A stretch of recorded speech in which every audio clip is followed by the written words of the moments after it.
Hey, what is up, everybody? This is Stevie Breach coming to you here today. It's starting to get cold here in Sacramento, and right up around the corner is none other than the Royal Rumble.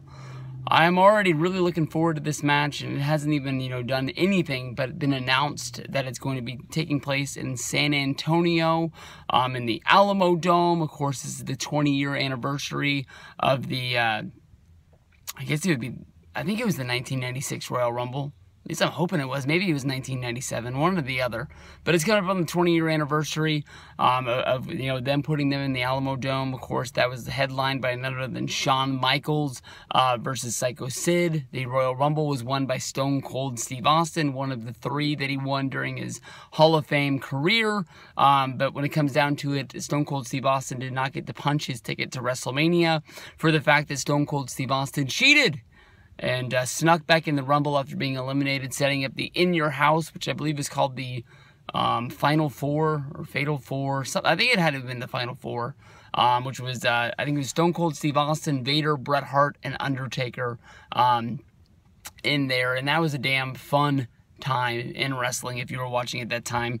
It was at a time when WWF was...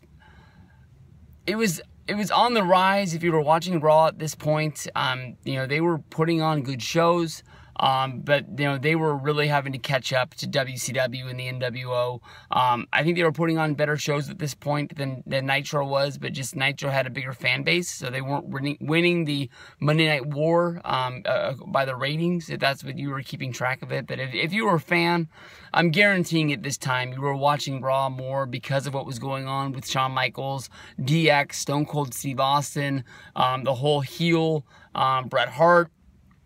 With the Hart Foundation, I don't think really the Nation of Domination had taken off to the point where you were thinking about The Rock, but it was a really cool time to be a wrestling fan. So this year, of course, just like every other year, there's going to be big rumors, and the first big rumor for a return to come back at the Royal Rumble is none other than Shawn Michaels.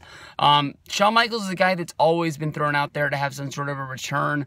There's always been trying to get Shawn to come back and have one more big WrestleMania match because of the fact that he is Mr. WrestleMania.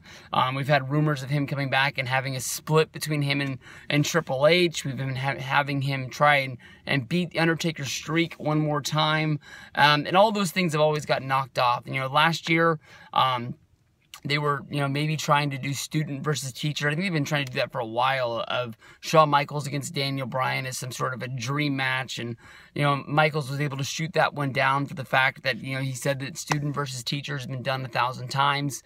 Nothing about this match is going to make it more special. And he promised Ric Flair that that was going to be his last match. And he wants to keep his word. He wants to be, retirement to be retirement. And it is what it is. But, the one thing that you can point your finger at and at least have hope is that even though last year it was rumored that, Vince wanted Shawn to come back and be a part of WrestleMania, he wanted to have that one really big angle because so many things fell flat at WrestleMania 32. The hype was out there. Everybody thought that Austin was going to come back and fight Brock. Everybody thought that Michaels was going to come back and have a match against Daniel Bryan. Everybody thought that, Undertaker was going to have this big retirement, or, either go into the Hall of Fame and headline that WrestleMania Hall of Fame class. And, really none of those things happened. And when it came down to it, WrestleMania 32 is supposed to be the biggest WrestleMania of all time. They did have 101,000 people inside Dallas Cowboys Stadium, AT&T Stadium, whatever you want to call it. But, when it comes down to it, it had a Hell in the Cell match between Undertaker versus Shane McMahon, with a stipulation that the next day was thrown out the window. Shane McMahon was supposed to be put in charge of Raw.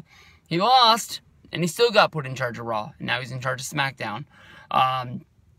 Then they had, Triple H against Roman Reigns for the WWE World Heavyweight Championship in the main event. Roman Reigns, wouldn't even be champion in a few months, and now here we are, building up to, the fall time of the year, and Roman Reigns is the United States champion. So, really, when it comes down to it, what did really WrestleMania 32 really mean? So, it is what it is. But the one thing that you can take away from this year's WrestleMania is that, Shawn has always said that he's not going to come back and he's not going to wrestle. But maybe Vince or Triple H or somebody has been able to say to Shawn, it's not really coming out of retirement if you just come back and super kick somebody, or, you come back and you do something involved with wrestling. We don't have to put you in a real match, but, Mick Foley comes back a whole bunch and he slaps a socko on somebody. The crowd goes crazy. He makes a good little bit of money, and it is what it is. And at this year's WrestleMania, we had the New Day lose their match to the League of Nations. And then after that, of course, the League of Nations grabbed the microphone and cut a promo saying that basically, even though there was 4 guys standing in the ring, that they were the best 3-man team, and they could beat any group of 3 men that there was in the back and challenge anybody to come back. And of course, Shawn Michaels, Stone Cold Steve Austin, and Mick Foley answered that challenge and came on out and whooped up on the League of Nations. And of course, I look back at that as sort of like, this is, the WrestleMania highlight that they're going to show from WrestleMania 32. And, I think about WrestleMania highlights that are played up as big moments like, Vince McMahon getting his head shaved by Bobby Lashley, Stone Cold Steve Austin, and Donald Trump. And, with, the negativity on Donald Trump and, Bobby Lashley being the TNA World Heavyweight Champion until today, or until you read the spoiler, but it is what it is, right? But